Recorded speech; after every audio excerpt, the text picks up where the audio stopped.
할렐루야! 사랑하는 과천교회 성도 여러분, 모두 주님의 이름으로 환영하고 축복합니다. 오늘도 하나님께서 주시는 은혜 넉넉히 받아 누리면서 주님과 동행하면서 살아가시는 이 한날 되시기를 간절히 소망합니다. 자, 기도하겠습니다. 인자와 사랑이 풍성하신 하나님 아버지, 오늘 저희를 또 하나님 앞으로 또 말씀 앞으로 불러주심에 감사를 드립니다. 주님의 은혜 없이는 살아갈 수 없는 저희는 참으로 연약한 존재이지만 주님께서 저희와 함께하여 주실 때, 주님께서 저희와 동행하여 주실 때 우리는 그 힘 받아 살아갈 수 있음을 믿사오니 주여 이 한날 저희와 함께하여 주시옵소서. 저에게 은혜 내려 주시옵소서.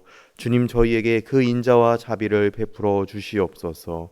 하나님, 저희 이제 주님의 말씀 앞에 섭니다. 저희의 영혼의 귀를 열어주시고 마음의 창을 열어주셔서 그 말씀 듣고 주님 앞에서 신실하게 거룩하게 살아가는 우리 모두 될 수 있도록 도와주시옵소서. 모든 말씀 살아계신 예수 그리스도의 이름으로 기도드립니다. 아멘. 오늘 우리에게 주시는 하나님의 말씀은 민수기 32장 16절에서 27절까지의 말씀입니다. 주님 감사합니다. 오늘 저희에게 주신 하나님의 말씀 민수기 32장 16절에서 27절까지의 말씀입니다. 제가 봉독하겠습니다. 그들이 모세에게 가까이 나와 이르되 우리가 이곳에 우리 가축을 위하여 우리를 짓고 우리 어린아이들을 위하여 성읍을 건축하고 이 땅에 원주민이 있으므로 우리 어린아이들을 그 견고한 성읍에 거주하게 한 후에 우리는 무장하고 이스라엘 자손을 그곳으로 인도하기까지 그들의 앞에서 가고 이스라엘 자손이 각기 기업을 받기까지 우리 집으로 돌아오지 아니하겠사오며 우리는 요단 이쪽 곧 동쪽에서 기업을 받았사오니 그들과 함께 요단 저쪽에서는 기업을 받지 아니하겠나이다. 모세가 그들에게 이르되 너희가 만일 이 일을 행하여 무장하고 여호와 앞에서 가서 싸우되 너희가 다 무장하고 여호와 앞에서 요단을 건너가서 여호와께서 그의 원수를 자기 앞에서 쫓아내시고 그 땅이 여호와 앞에 복종하게 하시기까지 싸우면 여호와 앞에서나 이스라엘 앞에서나 무죄하여 돌아오겠고 이 땅은 여호와 앞에서 너희의 소유가 되리라마는 너희가 만일 그같이 아니하면 여호와께 범죄함이니 너희 죄가 반드시 너희를 찾아낼 줄 알라. 너희는 어린아이들을 위하여 성읍을 건축하고 양을 위하여 우리를 지으라. 그리하고 너희의 입이 말한 대로 행하라. 갓 자손과 르우벤 자손이 모세에게 대답하여 이르되 주의 종들인 우리는 우리 주의 명령대로 행할 것이라. 우리의 어린아이들과 아내와 양떼와 모든 가축은 이곳 길르압 성읍들에 두고 종들은 우리 주의 말씀대로 무장하고 여호와 앞에서 다 건너가서 싸우리이다. 아멘. 성도 여러분, 이제 5월의 모든 시간이 지나고 또 이제 6월 달을 맞이하게 되었습니다. 저희 6월 달도 하나님께서 주시는 넉넉한 은혜로 또 6월 달부터는 초여름에 접어들게 되는데 또 덥고 습한 날씨임에도 불구하고 하나님께서 주시는 은혜와 강건함으로 주님 안에서 평안함 누리면서 살아가시는 우리 모든 성도님들 되시기를 간절히 원합니다. 저희 6월 달에도 또 이렇게 민수기 말씀으로 하나님의 은혜를 나눕니다. 저희가 지난주까지 살펴본 민수기의 말씀은 이스라엘 백성들이 미디안과 또 모압 동맹군들과 전쟁을 벌여 대승을 거두고 전리품을 분배하는 문제를 나누었습니다. 오늘 본문은 이스라엘 백성들이 이제 가나안 입성을 앞에 둔 아주 중요한 시점에 일어났던 한 사건입니다. 겉으로 보면 단순히 땅을 분배하는 문제처럼 보이겠지만 그 안에는 하나님께서 우리에게 주시는 중요한 신앙의 메시지들이 담겨 있습니다. 우선은 이제 그 배경을 한번 살펴보겠습니다. 이스라엘 백성들이 오랜 광야 생활을 마치고 이제 요단강만 건너면 약속의 땅 가나안에 들어가는 상황입니다. 가나안이 진짜 눈앞에 있는 그런 상황이죠. 그때 르우벤과 갓지파가 모세에게 나와서 이렇게 요청합니다. 모세여, 우리가 지나온 그 요단강 동쪽 그 길르앗 지역이 목초지로 너무 좋습니다. 또 게다가 저희에게는 이렇게 목축을 많이 하기 때문에 이만한 땅이 없으니까 이 땅을 저희에게 기업으로 주십시오라고 요청합니다. 이 말을 들은 모세가 당연히 화를 냅니다. 너희가 지금 가나안 땅을 정복해야 되는데 다른 지파들은 전쟁에 나가는데 너희는 여기 요단강 동쪽에서 머물 셈이냐? 너희가 형제들의 마음을 낙심하게 할 셈이냐? 너희는 그 전쟁에 참여하지 않겠느냐라고 화를 내면서 묻고 있습니다. 모세의 반응은 단순한 오해가 아닙니다. 모세는 이 르우벤과 갓지파의 요청을 들었을 때 과거의 악몽이 떠올랐을 것입니다. 가네스 바네아에서 10명의 정탐꾼들이 정탐을 하고 돌아와서 우리는 가나안 땅에 들어갈 수 없다라고 백성들에게 소문을 퍼뜨리면서 온 백성들을 낙담시켰던 그 사건. 그래서 그걸로 말미암아서 결국 이스라엘 백성들이 40년 동안이나 광야를 방랑하게 되었죠. 그러니 모세는 또다시 그 일이 반복될까 봐 르우벤과 갓지파가 요단강 동쪽에서 머물게 되면 나머지 10지파들도 그 모습을 보고 더 이상 가나안 땅으로 가지 않을까 싶어서 낙담하게 될까 봐 그렇게 화를 냈던 것이죠. 그런데 르우벤과 갓지파는 그러지 않았습니다. 그 말을 듣고 그 책망을 듣고 가만히 있지 않고 그 반응이 그 약속이 오늘 본문의 내용입니다. 아닙니다. 우리는 절대 전쟁을 회피하지 않겠습니다. 우리는 여기 가축과 처자들을 두되 무장한 자들이 형제들보다 앞장서서 전쟁에 참여하겠습니다. 그리하여서 모든 이스라엘 백성들이 기업을 받을 때까지 기업을 받고 난 뒤에 다시 저희가 돌아오겠습니다 라고 약속합니다. 이 말을 듣고서야 모세는 그 요청을 수용하죠. 단 조건이 하나 있었습니다. 오늘 본문 20절과 21절의 말씀입니다.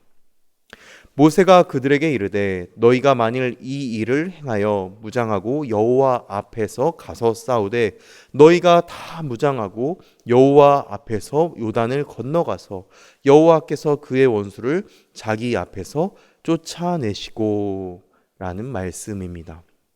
르우벤과 갓지파가 처음에는 오해를 받았지만 하지만 그들은 다시금 그들의 굳은 결심을 분명히 말을 합니다. 우리만 살겠다는 것이 아닙니다. 오히려 우리가 이스라엘 백성들 앞에서 앞장서서 싸우겠습니다. 이스라엘 백성들 앞에서 가겠습니다. 여호와 앞에서 싸워내겠습니다 라고 말하는 것입니다. 우리는 여기서 우리에게 중요한 두 가지의 표현이 있습니다. 첫 번째로는 이스라엘 백성들 앞에서 앞장서겠다. 또 하나는 여호와 앞에서 싸워내겠다라는 표현입니다. 이 두 표현은 단순한 방향이나 태도를 넘어서서 우리 그리스도인들이 또 어떤 기준과 어떤 삶을 살아가야 하는지를 보여줍니다. 먼저 이스라엘 백성들 앞에서 사람들 앞에서 살아내겠고 싸워내겠다라는 표현을 살펴보면 사실 우리 모두는 늘 누군가의 시선을 받으며 살아가고 있습니다. 자녀들 앞에서, 배우자 앞에서, 우리 성도들 앞에서, 혹은 신앙이 연약한 누군가의 눈 앞에서 살아갑니다. 그럴 때 우리는 신앙의 모범이 되어야 하는 것이죠. 특히 교회 안에서 신앙의 연륜이 깊으신 분들, 교회의 중직자 분들, 기도와 섬김과 봉사의 자리에 계신 분들이 이 정도면 나는 충분했어. 이 정도면 나는 이제 물러날 때가 됐어 하면서 뒷걸음질 치면 그 모습을 보고 누군가는 낙심할 수도 있고 누군가는 마음이 무너질 수 있는 것이죠. 앞에 서 계신 분들이 더욱더 힘을 내어서 그 자리를 잘 지켜내야 하는 것입니다. 르우벤과 갓지파처럼 말이죠. 그래서 사도 바울은 그 초대 교회를 목회했던 디모데에게 이렇게 당부하고 있습니다. 디모데전서 4장 12절의 말씀입니다. 누구든지 내 연소함을 업신여기지 못하게 하고 오직 말과 행실과 사랑과 믿음과 정절에 있어서 믿는 자에게 본이 되어. 아멘. 사도 바울이 디모데에게 본이 되는 삶을 살라라고 가르쳤듯이 이것은 단순히 교회를 목양했던 지도자뿐만 아니라 교회 중직자들에게도 해당되는 말씀입니다. 그렇게 신앙의 본이 되는 삶을 살아가는 것이 사람들 앞에서 책임 있는 그리스도인의 모습인 것입니다. 그리고 성도 여러분, 이렇게 사람들 앞에서 살아가는 것보다 더 중요한 것이 있습니다. 그건 바로 하나님 앞에서 살아가는 것이죠. 모세는 계속해서 오늘 본문에서 이렇게 말하고 있습니다. 여호와 앞에서 무장하고 나가 싸우라.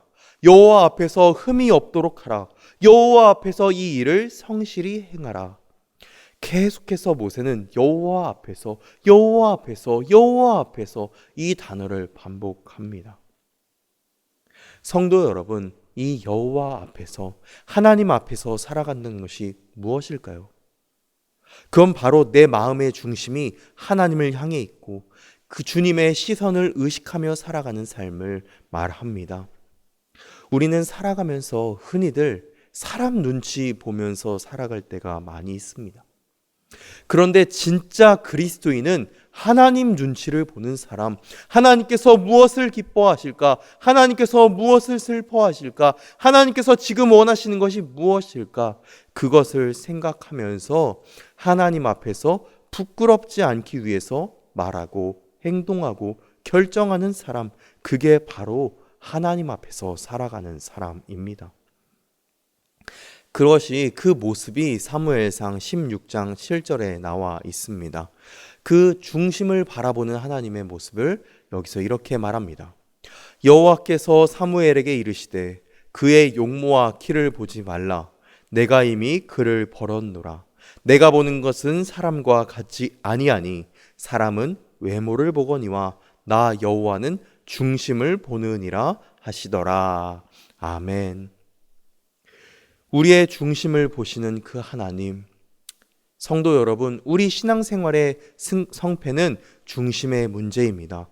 누구 앞에 설 것이냐, 누구 앞에서 누구를 의식하고 살아갈 것인가, 우리 내면의 중심이 무엇을 향해 있는가, 이 질문이 항상 우리의 삶의 중심에 있어야 합니다.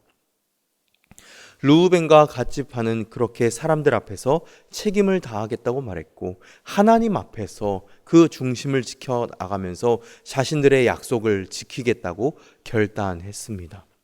이게 바로 믿음의 성숙한 사람들의 모습입니다. 부디 바라기로는 우리 성도님들, 우리 성도들과 또 세상 사람들 앞에서 믿음의 본을 보이면서 또 하나님 앞에서는 늘 하나님 눈치 보면서 하나님 의식하면서 하나님을 주인 삼고 살아가시는 저와 여러분 되시기를 간절히 소망합니다. 또 이후에 모세는 그들의 약속을 받아들이면서 아주 중요한 경고를 덧붙입니다. 민수기 32장 23절의 말씀입니다. 너희가 만일 그같이 아니하면 여호와께 범죄함이니 너희 죄가 반드시 너희를 찾아낼 줄 알라. 아멘. 여러분, 이 말은 단순한 율법적인 규정이 아니라 이건 하나님의 성품에 대한 선언입니다. 하나님께서 신실하신 분이시기 때문에 그 약속을 어기면 끝까지 그 죄가 너희를 찾아낸다라는 표현이죠. 그만큼 하나님께서 그 약속을 지키기를 원하신다는 신실하신 하나님의 모습을 보여주는 표현입니다. 이 신실하신 하나님에 대해서 신명기 7장 9절은 이렇게 말씀합니다. 그런즉 너는 알라 오직 내 하나님 여호와는 하나님이시요 신실하신 하나님이시라. 그를 사랑하고 그의 계명을 지키는 자에게는 천대까지 그의 언약을 이행하시며 인애를 베푸시되. 아멘. 하나님께서는 말씀만 하시는 분이 아니라 그 말씀하신 것을 신실하게 반드시 지켜내시는 분이십니다. 그리고 그 약속의 정점이 무엇입니까? 바로 우리에게 이미 주신 그 구원의 선물 예수 그리스도의 십자가입니다.